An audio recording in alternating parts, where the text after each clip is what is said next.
तो सुनाई नहीं दे रहा। फिर आवाज नहीं आ रहा सर।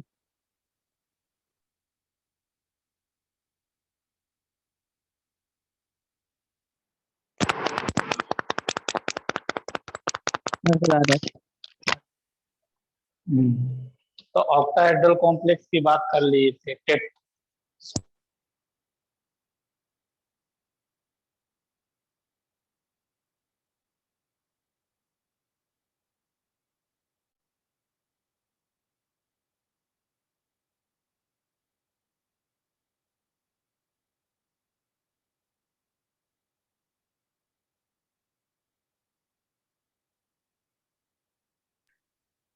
सर फिर से आवाज नहीं आया।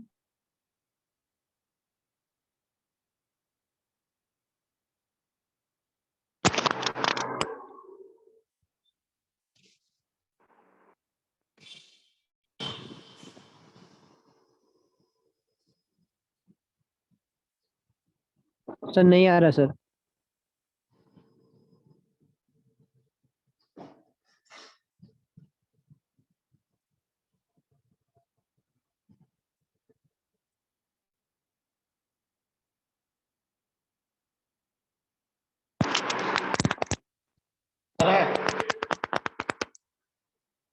आ रहा है आवाज?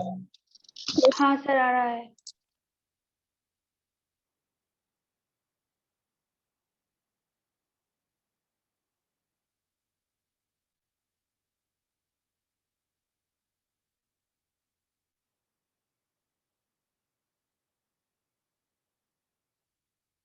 सर फिर से नहीं आ रहा है।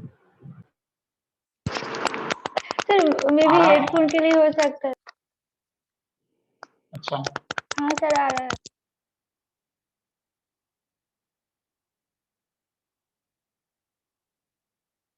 सर फिर से नहीं आ रहा है।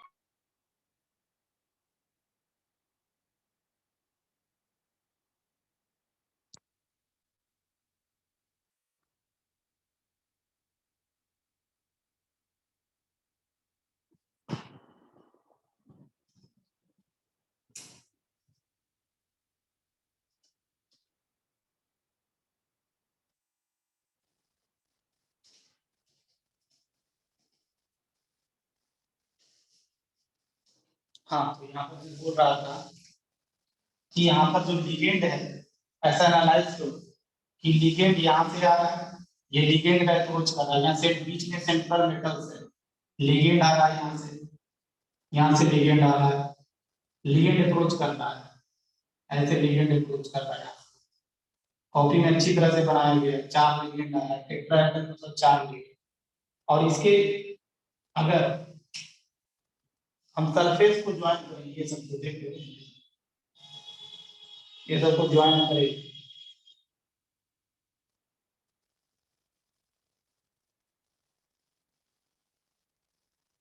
तो एक टेट्राहेड्रल बनेगा। इसे ज्वाइन करेंगे ना तो it will form A tetrahedron. ये एक टेट्राहेड्रॉन फॉर्म करेगा। मतलब मैं ये बोलना चाह रहा हूँ कि अभी देखो लिगेंड नॉन एक्सियली अप्रोच कर रहा है, ligands are approaching in non directional. इन लिगेंड जो है नॉन एक्सियली अप्रोच कर रहा है, इस मेटल के पास लिगेंड नॉन एक्सियली अप्रोच कर रहा है, ऐसे अप्रोच कर रहा है। मान लो कि ये मेटल है और लिगेंड, एक लिगेंड इधर से आ रहा है, यहाँ पर अगर एक लिगेंड इधर से आ रहा है, एक लिगेंड इधर से आ रहा है और एक लिगेंड ऐसे इधर से आ रहा है, नॉन एक्सियली अप्रोच कर रहा है, नॉन एक्सियली। तो यहाँ पर एक्चुअली अगर फैक्ट देखेगा ना, फैक्ट देखेगा तो ये बताया गया है इस मेटल के पास देखो, एक तो मेटल के पास एक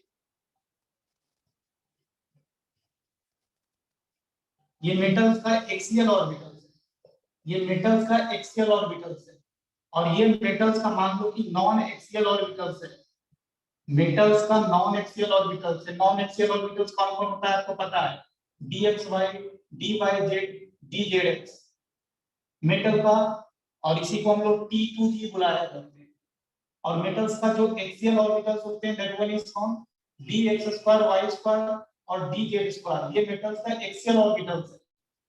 तो ये जो लिगेंड अप्रोच कर रहा है ना, ये लिगेंड और मेटल का डी ऑर्बिटल के बीच जो एंगल देखोगे ना, तो यहाँ पर इस केस में एंगल कम आता है। ये एंगल बताया गया है कि इसमें 35 डिग्री आता है और इस केस में एंगल 55 डिग्री आता है। तो बताओ ये लिगेंड और मेटल्स का डी ऑर्बिटल के बीच यहाँ पर अगर एंगल कम है तो T2G वाले orbital it will feel more repulsion as compare to EG वाले। क्या ये समझ में आ रहा है? बताओ। Yes sir. ये जो मेटल्स का जो T2G ऑर्बिटल्स है that will feel more repulsion as compared to EG, क्योंकि ये लिगेंड और मेटल्स का डी ऑर्बिटल्स के बीच दूरियां कम है और यहाँ पर डिस्टेंस ज्यादा है, इसलिए ज्यादा रिपल्सन फील कर रहा है। अगर ये ज्यादा रिपल्सन फील कर रहा है तो इसका T2G का टेट्राहेड्रल कॉम्प्लेक्स में T2G का एनर्जी ज्यादा होगा एज कंपेयर टू EG।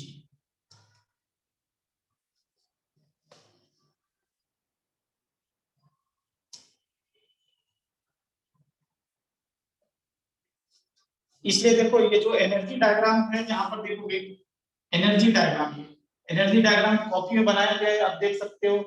यहाँ पर पहले क्या है, 5 डीजेनरेट ऑर्बिटल्स है, मेटल्स का 5 डीजेनरेट ऑर्बिटल्स है। अभी अगर सिमेट्रिकल फील्ड है, सिमेट्रिकल फील्ड का मतलब क्या होता है? Symmetrical field of ligand means ligands are approaching.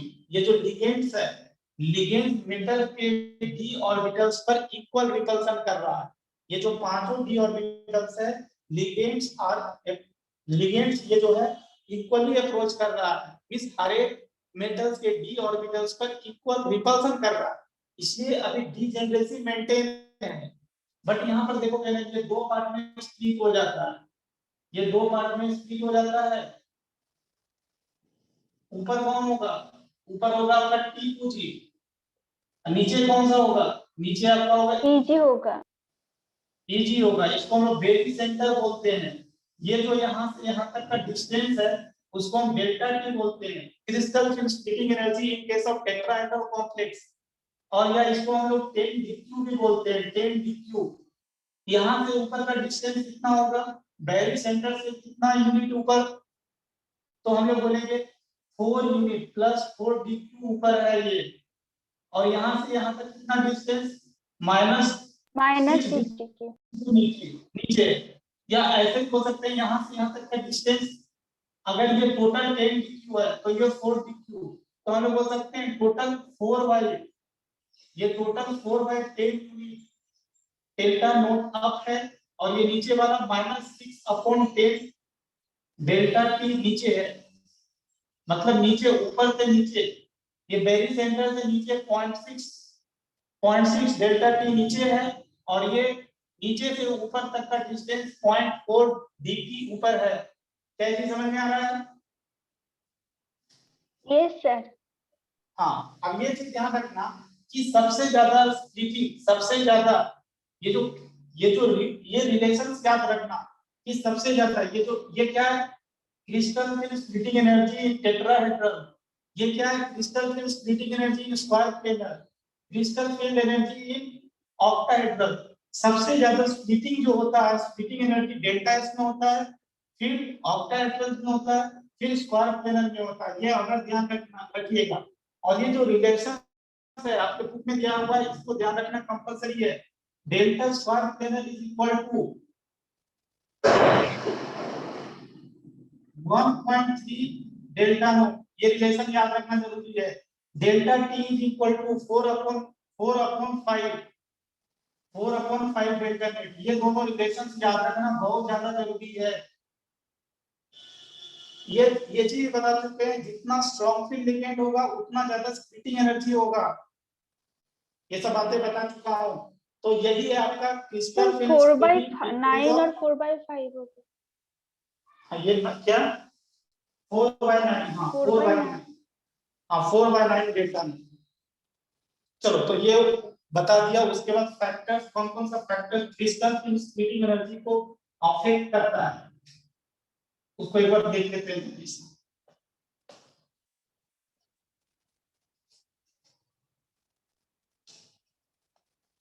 पहला फैक्टर क्या? Factors affecting crystal field splitting energy. तो पहला फैक्टर्स देखो जो लिखा हुआ है, चार oxidation number of metals.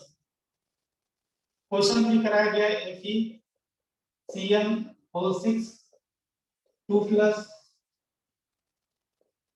2 minus और ये 4 माइनस और एक है Fe Cn O6 3 minus.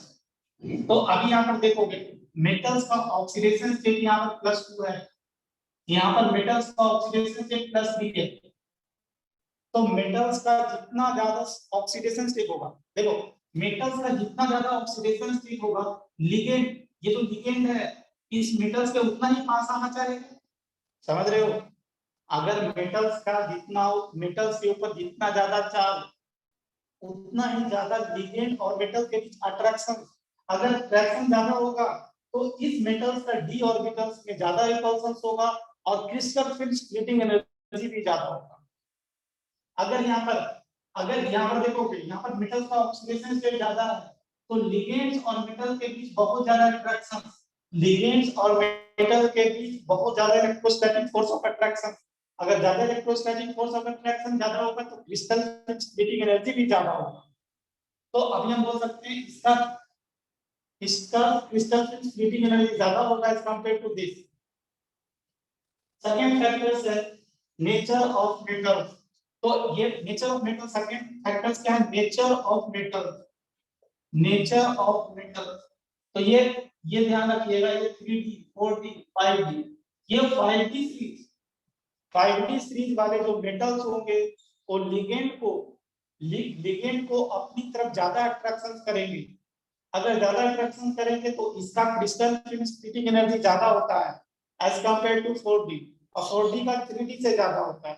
Even ये भी बता देता हूं कि 4D और 5D के लिए ligand, all ligand behave as strong field ligand, ये बताया ना।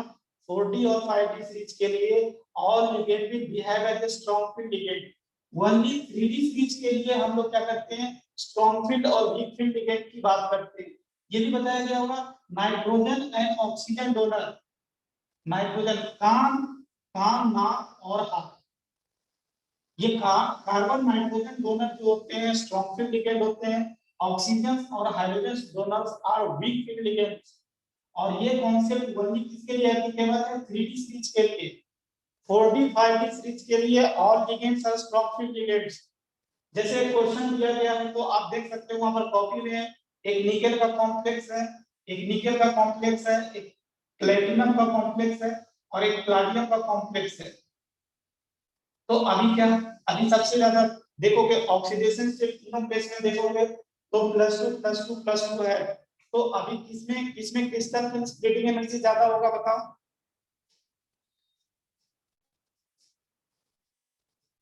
किसमें ज्यादा होगा? Sir platinum.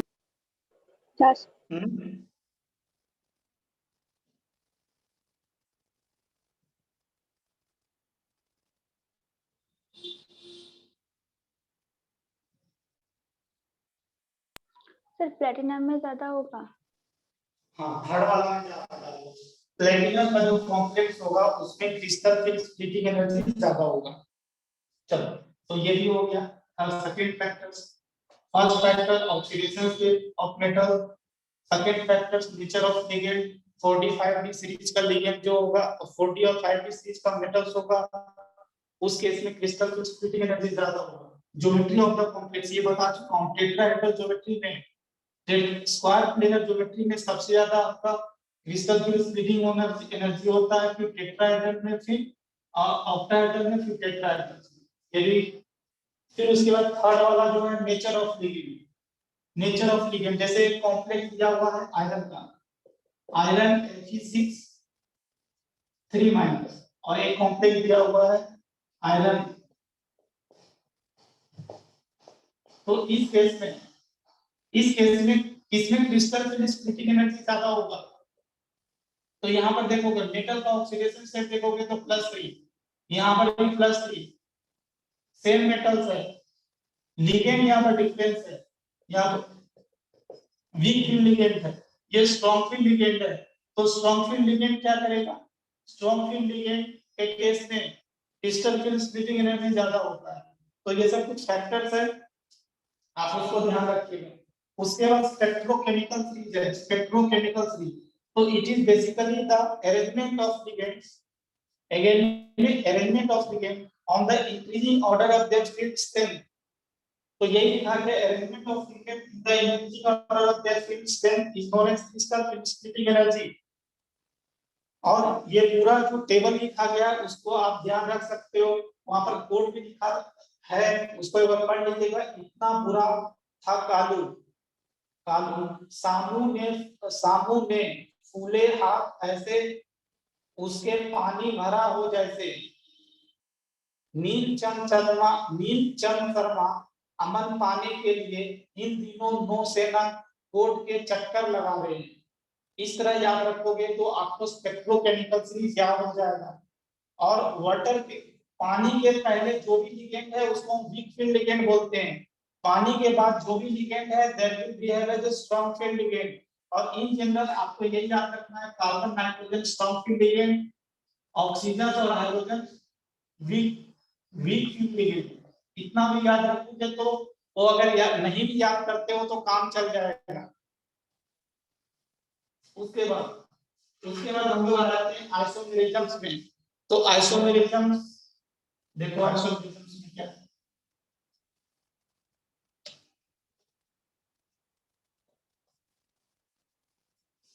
आइसोमेरिज्म्स में तो आइसोमेरिज्म्स क्या होता है, आइसोमेरिज्म्स क्या होता है? सर वो मॉलिक्यूलर फार्मूला सेम होगा लेकिन वो मॉलिक्यूलर फार्मूला सेम होगा, बट अगर ऑर्गेनिक केमिस्ट्री की बात करो तो वहां पर बताए थे there should be difference in at least one physical and chemical property, उसको हम आइसोमेरिज्म्स बोलते थे। But in case of coordination compound हम लोग क्या बोलेंगे, मॉलिक्यूलर फार्मूला तो सेम होगा ही, but arrangement of atoms should be different. ये लिखा गया है क्या, there will be difference in the connectivity of atoms, उसी को बोलेंगे आइसोमर। वो दोनों एक दूसरे का आइसोमर होगा और that phenomenon is called isomerism. Different तरह का आइसोमेरिज्म है, एक तो स्ट्रक्चरल आइसोमेरिज्म और दूसरा स्टीरियो आइसोमेरिज्म। स्ट्रक्चरल आइसोमेरिज्म में क्या होगा, there will difference in the connectivity of atoms, but in case of stereoisomerism there will be different in the connectivity of, there will be difference in the orientation of atom in the 3D space। यहाँ पर देखोगे 3D space में atoms का arrangement में difference होगा, और हम लोग उसको दूसरे भाषा में बोलते हैं spatial arrangement of atoms will be difference.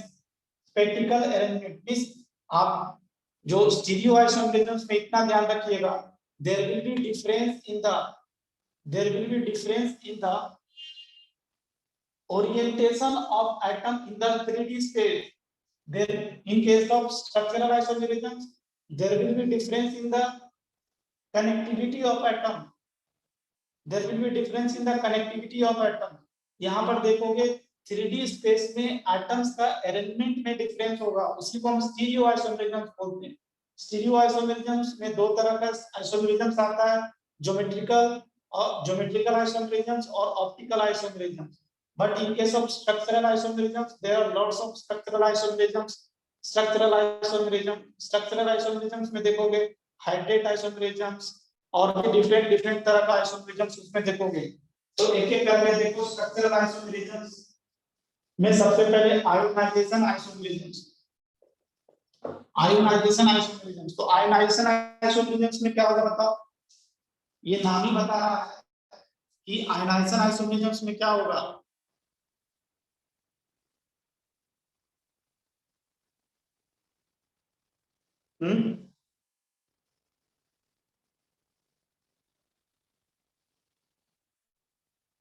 Ionisation आइसोमेरिज्म्स में क्या होगा, सर डिफरेंट आयन होगा स्टेट।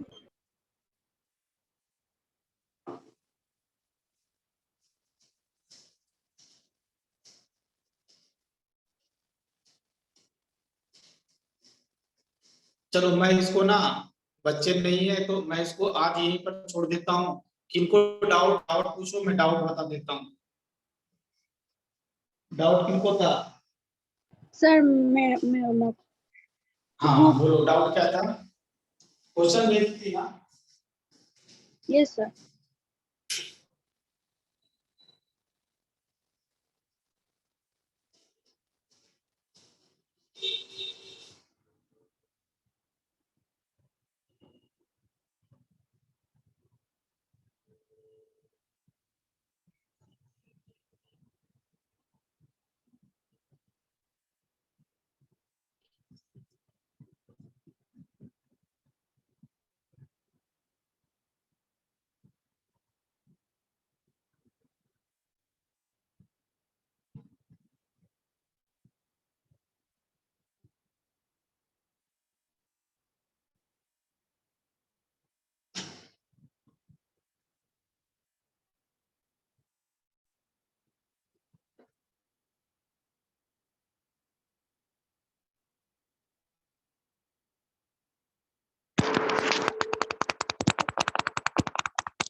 आवाज आ रहा है? Yes sir. हाँ, मैं ये बोल रहा हूँ कि क्वेश्चन निकालो, देखो जल्दी सा कौन कौन सा क्वेश्चन है।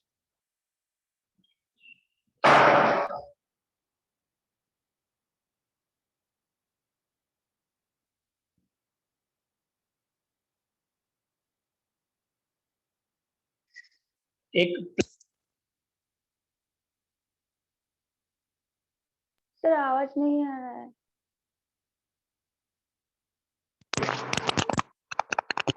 आ रहा है? हाँ सर। हाँ, तो मैं ये बोल रहा हूँ कि पहला क्वेश्चन देखोगे तो एक कंपाउंड दिया है, हाइड्रोजनेशन करा रहे हैं इन presence of palladium palladium calcium carbonate, palladium calcium carbonate. चलो ये कंपाउंड क्या है उसको मैं लिखता हूँ, प्लाडियम कैल्शियम कार्बोनेट। ये ऐसा कंपाउंड कुछ दिया हुआ,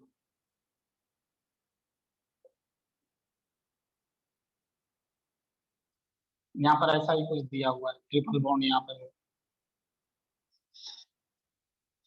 तो इसमें अगर हम हाइड्रोजनेशन कराएं इन presence of palladium calcium carbonate, इसको हम लोग क्या बोलते हैं? डीएक्टिवेटेड, डीएक्टिवेटेड बोलते हैं इसको, डीएक्टिवेटेड प्लाडियम, डीएक्टिवेटेड प्लाडियम। इसमें क्या होता है, इसमें अगर आपको याद हो तो ये बताया गया था, ये डबल बॉन्ड को कभी भी डबल तो बॉन्ड को रेस्ट्रिक्टेड हो जाए। हाँ, नहीं ये मैं बोल रहा हूँ ना कि डबल बॉन्ड को ये कभी भी रिड्यूस नहीं कर पाता है, बट ये लिखाया हुआ गया है कि लिंडार कैटालिस्ट एक था, एक रोजेमून कैटालिस्ट था। तो रोजेनमान। एक, हाँ रोजेमून कैटालिस्ट, उसमें रोजेमून कैटालिस्ट में बेरियम सल्फेट था आई थिंक सो, और ये जो है आपका लिंडार कैटालिस्ट है, लिंडार कैटालिस्ट। तो इसमें क्या होता है ना, ये ट्रिपल बॉन्ड को कभी भी रिड्यूस नहीं, ट्रिपल बॉन्ड को डबल बॉन्ड में रिड्यूस कर देता है, बट डबल बॉन्ड को रिड्यूस नहीं कर पाता है। अगर सिर्फ प्लाडियम रहता तो डबल बॉन्ड ट्रिपल बॉन्ड दोनों को रिड्यूस कर देता, बट अभी palladium in presence of calcium carbonate है, इसलिए क्या करेगा, इस ट्रिपल बॉन्ड को डबल बॉन्ड में बदलेगा। हाँ, और ये भी बताया गया था it is a syn addition, मतलब हाइड्रोजन का जो एडिशन होगा ना एक ही साइड से होगा, और साथ ही साथ क्या करेगा, ये जो आपको कीटोन दिख रहा है इसको भी अल्कोहल में बदल देगा। तो क्या कोई ऐसा ऑप्शन है, ये double bond as it is रहेगा, इस ट्रिपल बॉन्ड को डबल बॉन्ड में बदलेगा, और ये दोनों सीन एडिशन होना चाहिए, और ये जो कीटोन्स है उसको भी अल्कोहल से बदल देगा। कौन सा ऑप्शन है बताओ?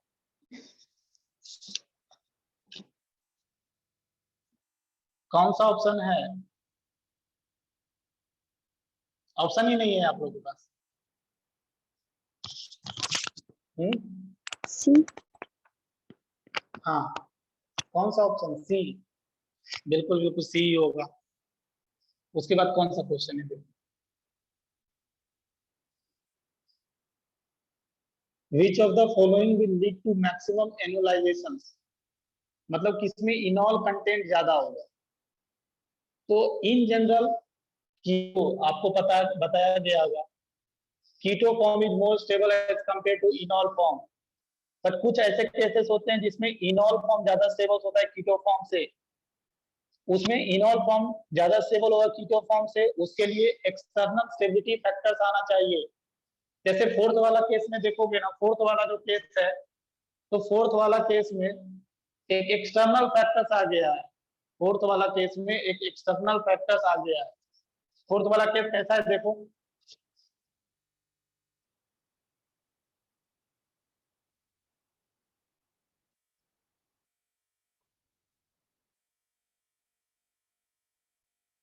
ऐसा ही है ना फोर्थ वाला।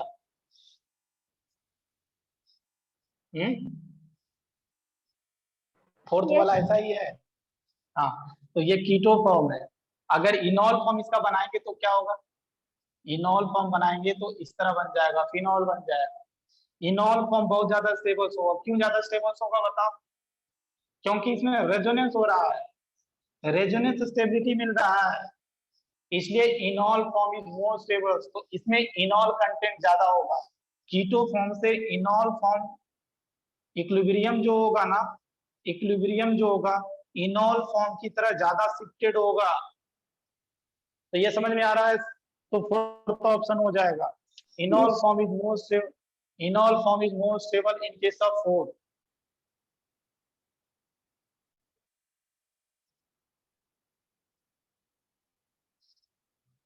फिर एक पूछ रही है 32 नंबर, 9 कार्बन पर जेड, 11 कार्बन पर ई, 13 कार्बन पर ई, ई और जेड कॉन्फ़िगरेशन बताया गया है।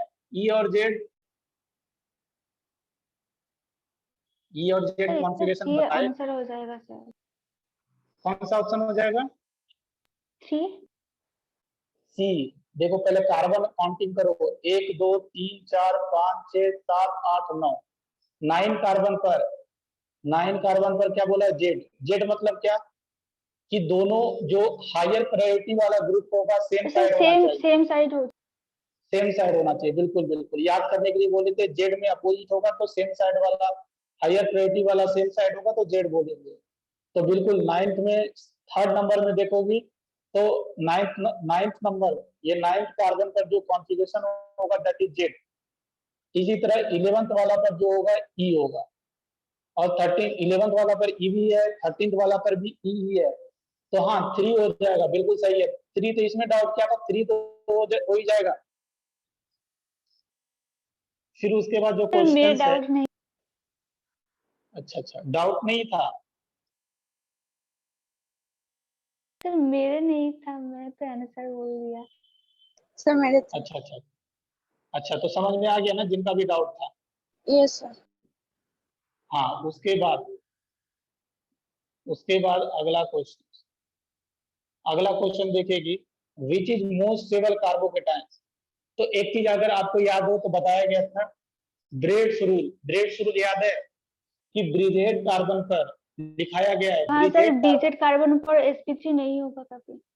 sp2 डबल वन नहीं, sp2 डेल है। भी। हाँ मतलब sp2 कार्बन पर, इस ब्रिजेड कार्बन पर कभी भी प्लस चार्ज, कभी भी डबल बॉन्ड, ये सब नहीं बन सकता है, कभी भी फ्री रेडिकल्स, ये सब नहीं बन सकता है। दैट मीन्स ये बोला गया है कि bridged carbon can not be sp2 hybridise. तो अभी देखोगी ऑप्शन देखोगी तो पहला वाला भी ब्रिजेड कार्बन पर प्लस है, सेकंड वाला भी ब्रिजेड कार्बन पर प्लस, थर्ड वाला भी ब्रिजेड कार्बन पर प्लस, बट फोर्थ वाला जो ऑप्शन देख रही है ब्रिजेड कार्बन पर प्लस नहीं है, मतलब फोर्थ वाला ज्यादा स्टेबल हो जाएगा। समझिए ये वाला। Yes sir. 28 नंबर देखो, 28 नंबर में बोला है कि ये जो भी कंपाउंड है कि इनमें से 1 2 3 बोल दिया है, इन तीनों में कौन ज्यादा बेसिक होगा। तो कौन ज्यादा बेसिक होगा बताओ, आपके पास क्वेश्चन है, कौन ज्यादा बेसिक होगा? 2 पोजीशन ज्यादा बेसिक होगा। 2 ज्यादा बेसिक होगा। 3 क्यों नहीं बेसिक होगा? 3 व्हाई नॉट 3? क्योंकि 3 वाला अमाइड है, 3 वाला देखोगे तो अमाइड है, अमाइड हाँ लीस्ट सर, बेसिक। रेजोनेंस कर जाएगा। हाँ अमाइड में नाइट्रोजन पर जो लोन पेयर है वो कार्बोनिल के साथ रेजोनेंस में रहता है, तो अमाइड में दिखाया गया है amide are least basic, first वाला अमाइड आर लिस्ट बेसिक, इसलिए 3 कभी नहीं होगा। अगर मैं देखूं फर्स्ट जो ऑप्शन है तो फर्स्ट वाला भी तो रेजोनेंस कर जाएगा, नाइट्रोजन का जो लोन पेयर है डबल बॉन्ड के साथ रेजोनेंस में भी है, साथ ही साथ जो बेंजीन, साथ ही साथ जो ऊपर कंपाउंड बनाया गया है, जो बेंजीन बनाया गया है उसके साथ भी रेजोनेंस करेगा। तो सेकेंड, फर्स्ट भी नहीं होगा। सेकेंड कार्बन में क्या है, सेकेंड वाला में दैट वन इज वहां पर जो लोन पेयर है दैट वन इज स्टैटिक है, इसलिए क्या हो जाएगा, इसलिए जो सेकेंड नाइट्रोजन है that one is more basic. तो ये वाला समझ में आ गया। सेकेंड, अगर ऑर्डर पूछ लेता तो क्या बोलते हैं, ऑर्डर पूछ लेता तो हम बोलते हैं 2, फिर इसके बाद फर्स्ट, उसके बाद 3। अमाइड का बेसिसिटी बहुत कम होता है। चलो ये भी हो गया। नेक्स्ट क्वेश्चन कौन सा है, हो गया क्या सर? Sir yes sir. इतना ही था? हाँ सर। तो चलो तो इतना। हाँ क्या बोल रही थी, कोई कुछ बोल रही थी? सर वो पिछले बार वो जो एग्जाम हुआ था लास्ट बार, उसका सर केमिस्ट्री वो ऑर्गेनिक वाला थोड़ा टफ लगा, तो एक बार क्लास में डिस्कशन करते। अच्छा, क्लास में डिस्कशन कौन कौन सा क्वेश्चंस, अगर मतलब डाउट है वो क्वेश्चंस हमको लिख कर भेजो, मैं वो पूरा डिस्कस करना पॉसिबल नहीं है, समझी? जो क्वेश्चन ऑर्गेनिक वाला, ऑर्गेनिक वाला खाली ऑर्गेनिक था या मिक्स था, टोटल ऑर्गेनिक था?